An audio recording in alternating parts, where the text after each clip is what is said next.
एक बार एक सम्राट को एक साधु से प्रेम हो गया। जापान की घटना है। सम्राट हर रात अपने घोड़े पर सवार होकर अपने साम्राज्य का चक्कर लगाता था। वह रोज एक पेड़ के नीचे बैठे मुनि को अपने ढंग से मस्त देखता था। कभी नाचता तो कभी बांसुरी बजाता, कभी गीत गुनगुनाता तो कभी चुपचाप बैठा आकाश के तारों को निहारता। बादशाह जब भी उस रास्ते से गुजरता तो हर बार रुक जाता। वह अपनी छवि को देखने से खुद को रोक नहीं सका। वह एक पल के लिए वहां खड़ा हो सकता था और उसकी मस्ती देख सकता था और फिर अपने घोड़े पर चढ़कर चला जाता है। धीरे धीरे सम्राट को उस आरशी में इतनी दिलचस्पी हो गई कि पता नहीं कब समय बीत गया। वह दूर झाड़ी के पीछे खड़ा हो जाता और उस साधु की मस्ती देखता। और मजा ही कुछ ऐसा था कि वह खुद खुशी खुशी महल लौट आया। अब तो यह उसका रोज का काम हो गया। लेकिन एक दिन वह इतना भावुक हो गया कि जाकर साधु के चरणों में गिर पड़ा और बोला, महाराज, मैं आपको यहां नहीं रहने दूंगा इसके बाद।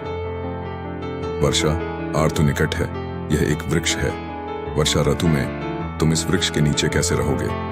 महल में आओ और मुझे आशीर्वाद दो कि मुझे सेवा का अवसर मिले। यह सुनकर साधु उठ खड़ा हुआ, अपना थैला उठाया और कहा, चलो चलते हैं। यह देखकर सम्राट बहुत हैरान हुआ। सम्राट कह रहा था कि चलो महल चलते हैं, लेकिन वह यह सुनकर खुश होता कि जब साधु कहता कि कौन सा महल, हम खुश हैं। जहां हम हैं, हम डॉन महलों में नहीं जाते। हमने कपड़े, गहने, महल आदि छोड़ दिए हैं और आप हमें वहां ले जा रहे हैं। सम्राट के मन में यह अपेक्षा थी कि वह साधु से यह सब सुनेगा। यदि साधु ने ऐसा कहा होता तो सम्राट उनके चरणों में गिरकर थोड़ा और भीख मांगता। लेकिन साधु एक बार में चलने के लिए तैयार हो गया।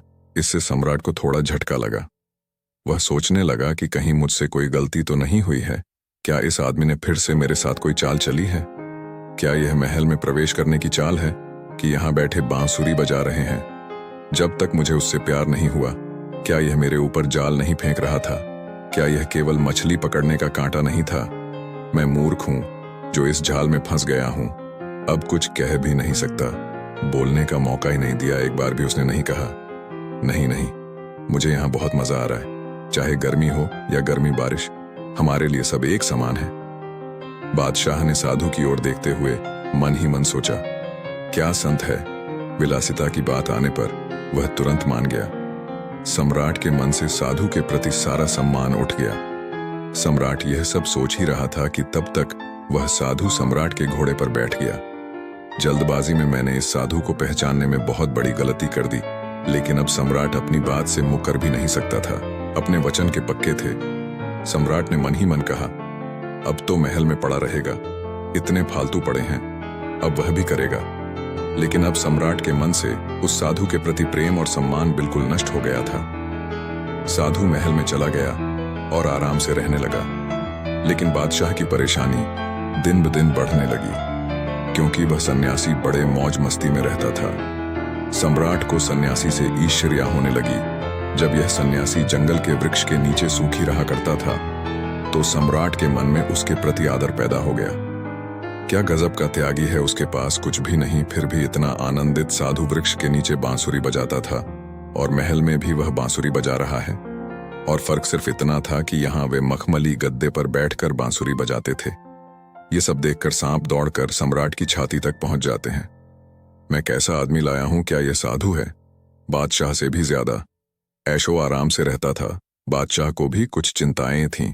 आखिर उसके पास अपना परिवार, साम्राज्य, धन दौलत सब कुछ है। उसके पास 100 चिंताएं थीं, लेकिन उस सन्यासी को कोई चिंता नहीं है। वह बांसुरी बजाता है, नाचता है, गाता है, अच्छा खाता है, अच्छे कपड़े पहनता है। सम्राट ने किसी तरह उसे 6 महीने तक झेला, लेकिन बात सम्राट की बर्दाश्त के बाहर चली गई। तो एक दिन सम्राट साधु संत से बोला, मैं एक प्रश्न पूछना चाहता हूं। अब मुझ में और आप में क्या अंतर है? साधु ने कहा कि आप अंतर जानना चाहते हैं। सम्राट ने कहा, हाँ आर्षी। साधु ने कहा कि तुम महीनों तक व्यर्थ चिंता क्यों करते हो? जब मैं तुम्हारे घोड़े पर बैठा था तो तुम्हें यह प्रश्न पूछना चाहिए था, क्योंकि मैंने देखा था कि तुम्हारे मन में यह प्रश्न उस समय उठा था जब मैं तुम्हारे साथ थैला लेकर चल रहा था। उसी समय तुम्हारा चेहरा पड़ रहा था। यह प्रश्न तुम्हारे मन में था। उस समय तुम मूर्ख हो। तुमने 6 महीने तक अपना सीना क्यों बेवजह जलाया होगा? वहीं पूछते कि झोला रखकर मैं उस पेड़ के नीचे बैठ जाऊं। कैसी हिचकिचाहट और किस बात पर शर्म आती है। लेकिन मैं कब से इंतजार कर रहा हूं कि आप कब से पूछते हैं। फिर कल सुबह मैं आपको अंतर बता दूंगा। लेकिन हाँ, मैं शहर के बाहर जाऊंगा और बताऊंगा कि सम्राट अगली सुबह जल्दी उठ गया। वह जानने के लिए उत्सुक था कि क्या अंतर है। फिर सम्राट ने सोचा कि क्या फर्क पड़ सकता है। मैं कुछ नहीं सोचता, जो मैं खाता हूं वही खाता है और मुझसे ज्यादा मांगता है। यह लाओ, वह लाओ। मैं जिस कमरे में रहता हूं उससे भी आलीशान कमरे में रहता हूं। 2-3 नौकरों से गुजारा कर लेता हूं और दिन भर 15-20 लगाए रखता है।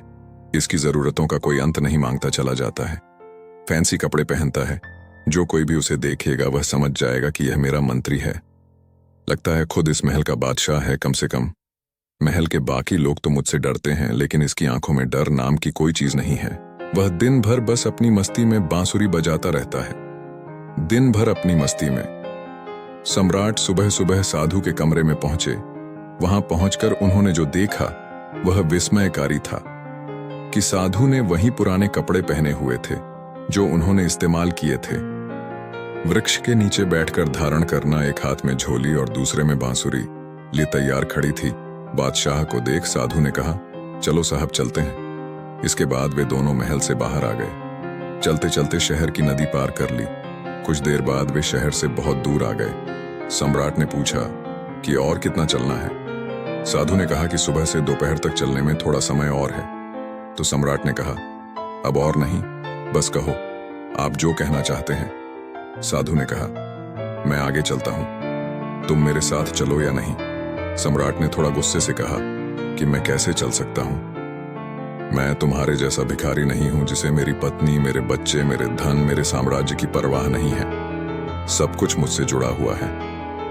मैं यह सब छोड़कर आपके साथ क्यों चलूं? सम्राट की यह बात सुनकर सन्यासी जोर से हंस पड़ा और बोला, तुम में और मुझ में बस इतना ही फर्क है कि मैं कहीं भी जा सकता हूं। तुम नहीं जा सकते। मैं अच्छी या बुरी स्थिति में खुश रह सकता हूं, लेकिन तुम नहीं। जब मैं किसके अधीन रहा करता था, वो जंगली पेड़, मैं पूरे मौज में रहता था और जीवन के हर पल को जीता था। जब मैं महल में गया तो वहां भी मैंने अपने जीवन के हर पल को पूरी मस्ती और आनंद के साथ जिया। और अब कहीं और जाऊं तो ऐसे ही जीऊंगा, क्योंकि हम वही हैं जहां हम उस समय थे। हमारा तन और मन हमेशा साथ रहता है। हम न तो अपने अतीत के बारे में सोचकर पछताते हैं और न ही कल की चिंता में अपना आज बर्बाद करते हैं। हम सिर्फ उसी में जीते हैं आज, क्योंकि हम समझ चुके हैं कि जीवन आज में है, अभी, और इस क्षण को जीने में बस यही फर्क है। तुम में और मुझ में आप परिस्थितियों को चलाते हैं और हम परिस्थितियों को चलाते हैं। आप खुश हैं या दुखी, यह आपके जीवन की घटनाओं पर निर्भर करता है।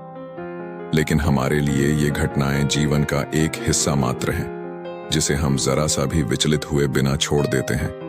हमें इस बात की चिंता रहती है कि अच्छे दिनों में हमें दुख ना हो और न ही अधिक आनंदित हो। हम हर स्थिति में खुद को शांत और स्थिर रखते हैं, क्योंकि हम जानते थे कि न तो दुख हमेशा के लिए है और न ही खुशी। हम हमेशा किसी भी स्थिति में आनंद लेते हैं। अचानक सम्राट को एहसास हुआ कि उन्होंने क्या किया है।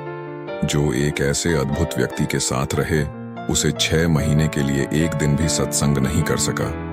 मैं सत्संग क्या करता हूं? मेरे मन में यही चल रहा था कि वह एक बहुत ही साधारण आदमी निकला।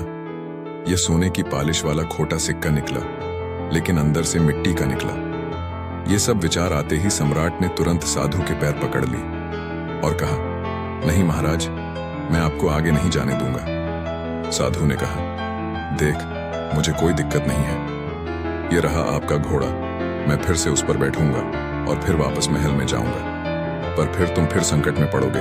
ये सुनकर सम्राट के मन में भी वही विचार आया। ओह, उसने इसे फिर से आसानी से स्वीकार कर लिया। साधु ने कुछ देर तक सम्राट की आंखों में गौर से देखा और कहा, लेकिन नहीं, मैं अब वापस नहीं आ रहा हूं, क्योंकि फिर से तुम नहीं सुधरोगे। तुम फिर से मुसीबत में पड़ोगे और तुम फिर से मुझसे ईर्ष्या करोगे और दिन रात परेशान रहोगे। हमारा क्या है, हम साधु हैं। हमारे लिए महल और जंगल सब एक जैसे हैं। हमें कोई परेशानी नहीं है, क्योंकि जिसे समस्या है वह साधु नहीं है। मेरी बांसुरी जंगल में बजाएगी जैसे जंगल में रहती थी। इस महल में और खेलता रहेगा, यह कहकर आर्शी वहां से चले जाते हैं और सम्राट वहीं खड़ा साधु को जाता देख रहा था। मित्रों, इस कहानी से हमें दो बातें सीखने को मिलती हैं। सबसे पहले, इंसान किसी भी चीज की तब तक इज्जत करता है जब तक कि उसके पास वह न हो।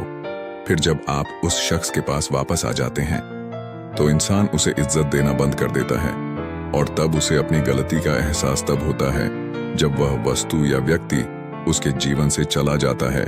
जैसे वह साधु उस सम्राट को बहुत त्यागी और महान लगता था जब तक वह जंगल में रहता था, जब तक वह सम्राट के साथ महल में जाता था।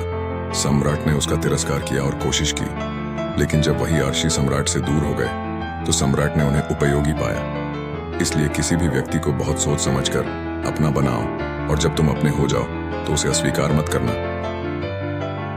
पाठ 2। परिस्थिति कैसी भी हो, हमेशा खुश रहो। जैसे एक सन्यासी जंगल में भी उतने ही आनंद से रहता था जितने आनंद से वह महल में रहता था।